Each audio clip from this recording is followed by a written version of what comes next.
CT로 봤을 때 어른에서는 보이지 않겠지만 상악동 내 병소는 거의 안 보이죠. 이렇게 VPT를 할 때 제가 사용하는 경우에도 빨리 지혈이 NaOC를 하는 것보다는 저 경험상으로는 좀 빠른 것 같습니다. 실제 보면 이거 2주밖에 되지 않은 사진이거든요. 엔도이즈 이 자극을 했을 때 환자분들이 그날부터 대부분 통증이 사라지는 거를 확실히 치료 속도가 아주 빠르다는 거를 느끼게 되었습니다. 다음 치료에 대한 거부감도 많이 줄게 되시고요. 엔도를 진행을 하면서 전혀 NaOC를 사용하고 있지는 않습니다. 한 5년 이상은 된 것 같고요. 일단 우리가 근관 치료를 시행을 하고 빠른 회복을 보인다고 하면 환자분들은 그다음부터는 아주 순한 양이 되시는 것 같습니다. 98년도 졸업을 했고요. 학교에서는 해부학 교실에서 공부를 좀 했고 외과를 전공했습니다. 현재는 SKCD라는 스터디 그룹에서 공부를 같이 하고 있고요. 원주에서 개업한 지는 20년이 이제 조금 넘어가고 있습니다. 그 케이스에 대해서 알려드리겠습니다. 이렇게 치아가 깨져 있고 환자분이 시리고 통증을 호소해서 왔는데요. 통증이 있어서 근관치료 과정을 통해 당일발수 군충을 하였고 일단 충전을 하였습니다. 하지만 한 달 이후에 환자분은 통증을 많이 호소를 하시면서 다시 내원을 하게 되었고요. 그걸 보니까 그 근단부에 끝까지 제가 접근을 하지 못했고 치수 조직에 잔사가 남아서 통증을 해소하지 않았나 싶어 리엔도를 시행하였고 그날 다시 충전을 하였습니다. 이후에는 증상이 많이 해소가 되었고요. 두 번째 환자는 인네이를 가진 환자가 통증이 있어서 신경 근관 치료를 시행을 하였고요. 제가 첫 번째 충전을 하였는데 언더가 됐습니다. 그래서 두 번째 바로 이제 언더가 됐으니까 잘못해서 다시 충전을 제거하고 했더니 또 오버가 됐어요. 그리고 다시 그걸 또 제거하고 근관장에 맞춘 충전을 진행을 하게 되었는데요.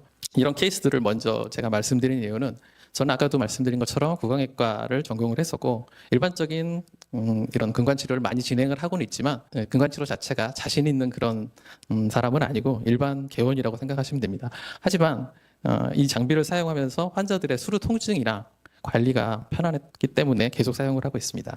이 환자분은 전체적인 그 잇몸 치료를 원하셔서 내원을 하신 분인데 기본적인 잇몸 치료를 내원하시고 진행을 하고 살펴보니 17번 근심부의 우식이 심해서 근관 치료를 시행을 하게 되었고요. 다음번 내원 시에 충전 처치를 하게 되었습니다. 충전 처치를 하고 크라운을 진행을 한 상태에서 환자분은 왼쪽 아래에 임플란트도 진행을 하였습니다. 우연하게 임플란트 체크업을 하기 위해서 사진을 찍었을 때 17번 부위 엔도를 한 부분이 잘 유지가 되고 있는 것을 알 수 있었습니다. 다음 환자분은 왼쪽 부위에 보철 부위가 검게 보인다는 주소로 내원을 하게 되었고요. 근심 부위에 우식이 보여서 이걸 먼저 처리를 했고요.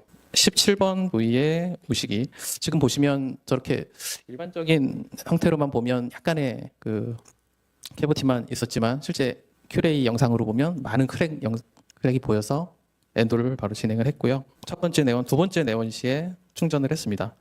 다음 환자분은 오른쪽 아래에 구멍이 생겨서 내원을 하신 분이신데 오른쪽 아래 지금 보면 46번, 47번 부위에 인네이가 있었고요. 이거는 4월 23일에 내원을 하셨지만 실제 그 전에 찍어놓은 사진을 보면 이렇게 되어 있었고 환자분이 구멍이 났다고 한 것은 46번 부위에 인네이가 이제 탈락이 되면서 내원을 하셨고요. 인네이 하방에 심한 2차 우식이 발생을 해서 근관 치료를 시행을 하였습니다. 날짜를 보시면 2월 4일이었는데요. 환자분의 사정상 수술을 하게 돼서 한 달 정도 내원을 못 하시게 되었는데 그 중간에 어떠한 통통이나 불편감을 느끼지 못하셨고 다음 내원 시 충전을 하게 되었습니다. 이 환자분 같은 경우는 여러 부위에 이제 우식증이 보이시죠. 급하게 해외에 한 3개월 정도 나가게 되어 있는 사정이셨고요. 그래서 그날 오신 날 당일 근관 충전을 시행을 했고 그동안 다시 내원을 하실 때까지 불편감을 호소하시지는 않으셨습니다. 다음 환자분도 이러한 우식증을 가지고 계셨고 근관 치료를 시행을 하였고 바로 다음 내원에 근관 충전을 시행을 하였습니다. 근관 충전을 시행하고 크라운을 한 이후에 안정적인 모습을 보이고 있는 것을 보실 수 있겠습니다. 우리가 많이 알고 계시는 이제 근단 치주염에 대한 케이스들을 보겠습니다. 이 환자분은 16번 부위에 이제 임플란트를 진행을 하던 환자분이셨는데요. 21번 부위에 크라운이 되어 있었는데 리전이 어느 정도는 있었지만 환자분이 알고는 계셨지만 통증에 대해서 호소를 하지 않으셨고 또 이런 경우에 환자분들은 대부분 바로 치료하는 것을 원하지는 않으시죠. 하지만 너무 아프고 부으니까 오셨고요. CT를 찍어봤을 때 근단부에 큰 병소가 보였습니다.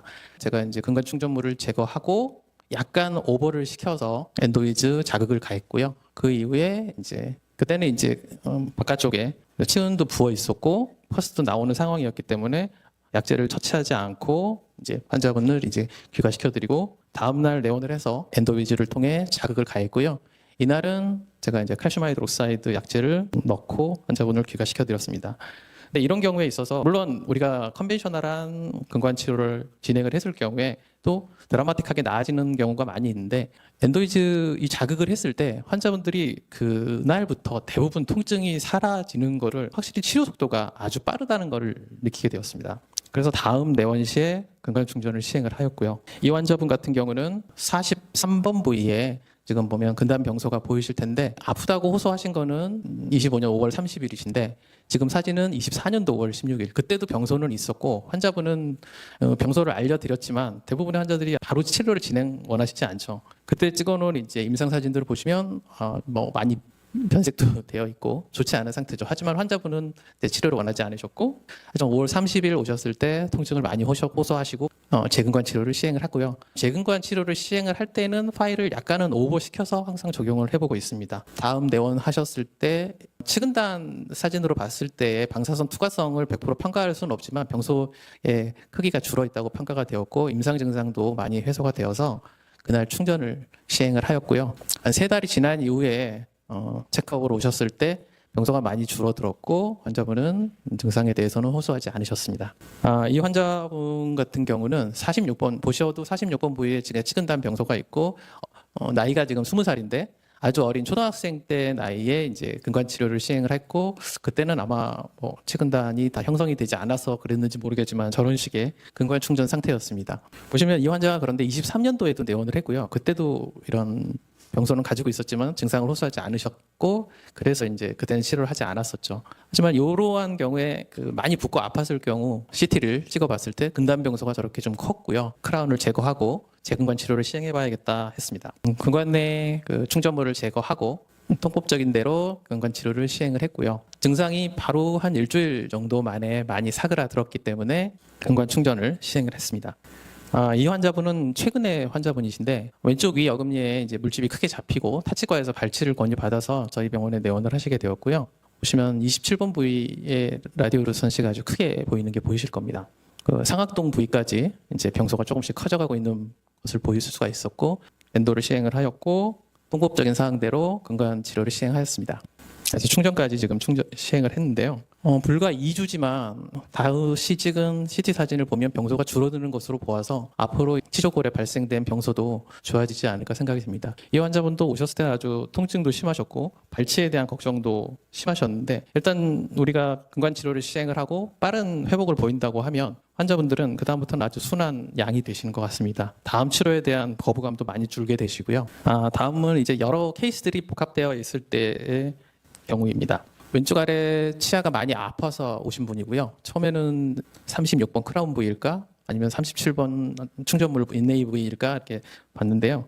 큐레이로 검사를 해봤을 때 저렇게 많은 크랙 라인들이 발견되었습니다. 환자분에게 크랙의 의심 가능성에 대해서 얘기를 드렸고 통법적인 근관 치료를 시행하였습니다. 모든 것을 다 제거하고 보셨을 때 크랙 라인이 확실하게 보이죠. 그래서 하지만 증상은 많이 개선되었기 때문에 환자분에게 크랙 라인이 있지만 크라운으로 이행을 하자라고 했는데 실제로 크라운으로 이제 수복을 하려고 한 날 보니 환자분이 저작 때문이었는지 아니면 크랙 라인이 너무 깊은 것이 이제 엔도를 통해서 자극이 이루어져서 그랬는지 모르겠지만 실제적으로 이제 파절이 이루어졌고요. 환자분의 동의하에 그날 바로 임플란트를 시행하였습니다. 선생님들도 신경치료를 시행하는 과정 중에 파절이 이루어져서 발치를 해야 되는 경우가 많이 발생을 하셨을 건데요. 이런 경우 환자분하고의 라포나 신뢰관계가 회복되지 않았다고 하면 이제 많은 트러블로 이루어질 수 있었다고 생각이 드는데 저희가 치료를 진행하는 과정에서 환자분이 실제적으로 느꼈던 통증이나 증상은 많이 감소가 되었기 때문에 임플란트까지 잘 이행이 되었습니다. 이 환자분 같은 경우는 여러 우식증과 잇몸 질환을 이유로 전체적인 검진을 위해서 내원을 하셨고 잇몸 치료를 과정을 진행을 한 이후에 치아 하나하나씩 검진을 하다 보니 16번 부위에 우식증이 심하게 있는 것을 보고 근관 치료를 시행을 하였고 이해법에 통해서 근관 충전까지 진행을 했습니다. 이 과정 중에 통증과 불편감이 별로 없었기 때문에 환자분은 바로 다음 치료 과정들로 이행이 될 수 있었고 첫 번째 전치 부의 브리지 부위 심미적 불안감 그리고 33번 부위의 우식증 이런 것들도 이제 다 처치를 원하셨습니다.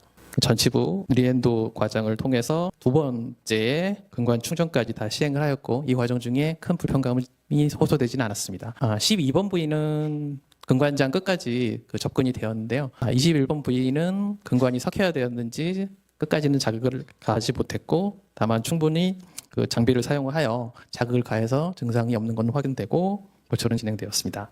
33번 부위에 이제 신경치료도 진행을 당일방수근증으로 하였고요. 크라운으로까지 이행하지는 못했고 레진 충전으로 마무리를 하였습니다. 이 환자분은 11월 한 5, 6개월 지난 이후에 그 팔로우업 사진입니다. 처음 시행하였던 16번 근관치료 부위나 전치부, 다음 33번 부위까지 아직까지는 큰 문제 없이 관찰 중에 있습니다. 첫날 엔도이즈를 적용하시고 두 번째 내원을 했는데 핸드파일을 조정했을 때 통증은 대부분 과잉기구 조작이 이루어진 경우이거나 첫 번째에도 말씀드렸지만 파일이 정확하게 그 근단에 바인딩 없이 조사된 경우에는 근처의 에너지가 제대로 전달되지 않는 경우가 있는 것 같습니다. 그래서 더블 만곡의 S커브 근관이나 치관부의 파일이 아까도 보신 것처럼 바인딩 경우가 그런 경우였고요. 근관 치료를 하다 보면 두 번째 내원 시 물론 엔도비즈를 사용을 하면서는 제가 예전에 그 NaOCL을 사용을 했을 때 근관 치료를 했을 때에 비하면 통증이 많이 줄긴 했습니다만 그래도 통증이 또 발생하는 경우가 없지는 않았지만 이런 경우는 아직도 남아있는 잔존 유기조직에 의한 감염이거나 역시 과잉기구 조작 혹은 임시 충전물의 이제 탈락에 의한 근관 내 오염이지 않을까 생각이 듭니다. 엔도비즈를 사용하게 되면서 당일발수근충을 많이 하게 되는데 술자들이 느끼는 게 당일발수근충하면 이제 아플까봐 혹시 이제 많이 진행을 하지 못하고 있는데요. 이거는 이제 수루 통증은 있을 수 있지만 이 즉일충전 시에는 근관을 확대 또는 성형하면서 발생하는 측은대나 자극이 치유되지 못한 상태에서 충전이라는 술식까지 진행을 했기 때문이라고 또 이 이승준 교수님이 쓰신 책에 해답이라면 해답으로 나와 있었습니다. 장비를 사용하실 때 제가 생각하는 꼭 지키셔야 될 부분들은 근관은 꼭 수면 상태에서 적용이 돼야 됩니다. 혹시나 충분한 그 용수가 없는 상태에서 자극을 하시게 되면 전기 스파크가 튈 정도로 상화질이 타는 경우도 A모드 같은 경우로 여러 번 자극을 가하면 발생이 되었고요. 우리가 근데 이제 엔도를 하는 과정에서 어시스트 선생님들이 안쪽이 잘 보여야 된다는 생각에 과하게 이렇게 석션을 해주시면 일반적인 NaOC를 적용하거나 그랬을 경우에는 또 문제가 크게 없겠지만 전기 자극을 가하는 입장에서는 꼭 이 수면 상태를 적용을 하셔야 되고 어쨌든 물이 있는 상태에서 큰 전기 에너지가 적용이 된다고 하면 활성 라디칼이라고 하는 OH기가 발생을 할 거고 OH기는 무엇보다도 강한 그 염증의 치료책으로 생각이 됩니다. 찾다 보니 이제 수중 방전이라는 개념도 나왔고요. 근데 이 수중 방전은 실제적으로 기술적으로 발현을 하는 것은 쉽지 않은 부분이고요. 엔도 위즈가 아닌 이제 또 다른 그 이제 플라젠 쪽에서 이 개념에 대해서 많이 얘기를 하시고 계속 이제 연구를 하고 계시는 것 같습니다. 저는 MTA 실러만 지금 사용을 하고 있는데 MTA 실러 사용하실 때는 이건 분명히 완전히 근관이 그 마르지 않은 상태에서 이제 사용을 하시는 게 좋고요. 페이퍼 포인트로 찍어 보셨을 때 완전히 이게 다 마른 상태까지 한 다음에 MTA 실러를 적용하시면 제대로 된 그 경화가 이루어지지 않을 것 같습니다. 펄펙토미가 아닌 바이탈 펄프스 세라피 하면 펄포토미죠. 윗부분만 제거를 하는 거. 우식증 제거하고 아까 얘기한 치수 절단을 하는데 어디까지 제거하는지 참 모르겠죠. 처음에 나타났을 때는 핀포인트 노출된 부분만 제거하라고 했고 요새 대체적인 것은 근관에 시작되는 부분으로 해서 1~2mm 정도는 들어가라. 그거에 맞는 파일도 나오고 있고요. 그리고 그 이후에 약제를 도포하고 그 위에는 이제 밀봉을 통해서 수복제로 수복을 하게 되겠습니다. 가장 대표적으로 사용하는 게 NaOCL이죠. NaOCL 얼마나 적용해야 되는지 아직도 저는 잘 모르겠습니다. VPT라는 술식을 할 때 아주 가끔만 제가 지금 NaOCL을 사용을 하고 있고요. 실제적으로 저는 엔도를 진행을 하면서 전혀 NaOCL을 사용하고 있지는 않습니다. 한 5년 이상은 된 것 같고요. NaOCL의 이 기능이 화학적으로 고정을 하는 거죠. 그럼 화학적으로 고정할 수 있다 그러면 우리 장비를 통해서 열을 통해서 고정을 할 수도 있지 않겠냐라는 생각에 이제 어린 아이들의 같은 경우 청소년기에 있는 친구들이 이제 우식증이 생겼을 때 적용을 해보고 있고요. 14번 치아 우식증 보시면 이런 경우 상당히 많이 파괴가 됐죠. 윗부분만 제거를 하고 엔도이즈로 적용을 했습니다. 별로 증상 없어서 윗부분에 충전으로만 마무리를 지었고요. 왼쪽 윗부분에 잇몸이 많이 부어서 보시면 24번, 25번 부위 약간 라디오 루선스가 보이실 텐데요. 실제 이 환자는 교정을 하고자 온 환자였고요. 교정 진단 설명하려고 온 날 보니 저렇게 부어서 왔더라고요. 이 환자는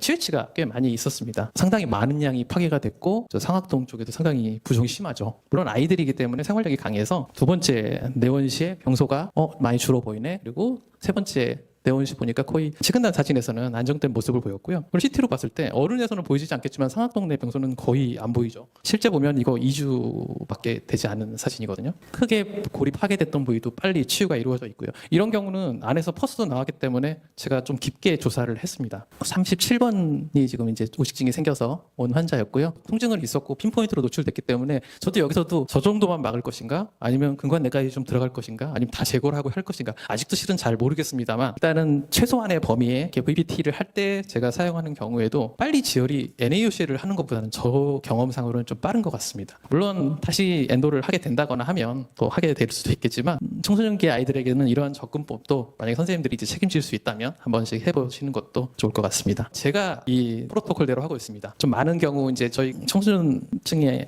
친구들이 치료를 받으러 왔을 때 일단 A모드는 좀 많이 강렬해서요. B모드로 지혈을 시행을 해보고 B모드 지혈이 안 됐을 경우에만 A모드로 진행을 합니다. 이것도 안 됐을 경우에는 정말 NaOCL로 소킹을 하는 경우도 있고요. 강의 들어주셔서 감사합니다.